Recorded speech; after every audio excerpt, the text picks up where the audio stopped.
Je regarde au loin et voici. En ce 19 mars, les lectures de la messe parlent de trois pères de famille, David, Abraham et Joseph. Mais pour chacun d'entre eux, l'Écriture tient à souligner que c'est Dieu qui est Père et qui est l'origine de toute paternité.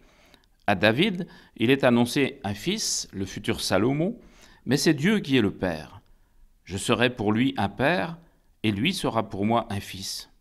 Saint Paul évoque Abraham, qui est dans la Bible une des plus belles figures de père. Dieu dit à son sujet « J'ai fait de toi le père d'un grand nombre de nations ». Et Saint Paul ajoute « Dieu donne la vie aux morts et appelle à l'existence ceux qui n'existent pas ». Autrement dit, Dieu est père parce qu'il donne la vie, il donne aux parents de la transmettre et de la protéger. Père aussi parce qu'il nous donne la vie éternelle.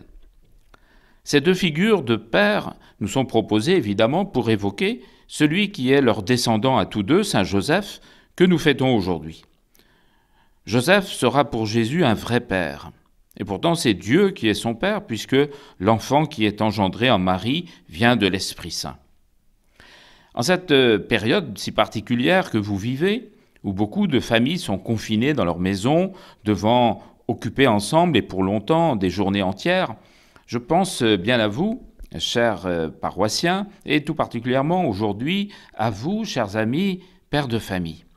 Le confinement pour certains, la séparation pour d'autres, vous oblige sans doute à réinventer votre manière d'être père et époux.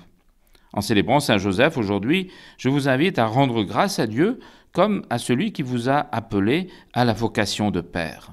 Par l'intercession de Saint Joseph, qu'il bénisse et protège vos familles, qu'il leur donne de grandir dans l'amour. Alors sachez, chers frères et sœurs, que vos prêtres continuent de célébrer chaque jour la messe, malheureusement en votre absence physique, dans l'attente de jours meilleurs. Mais vous êtes mystérieusement plus présents que jamais au sacrifice de toute l'Église pour la gloire de Dieu et le salut du monde.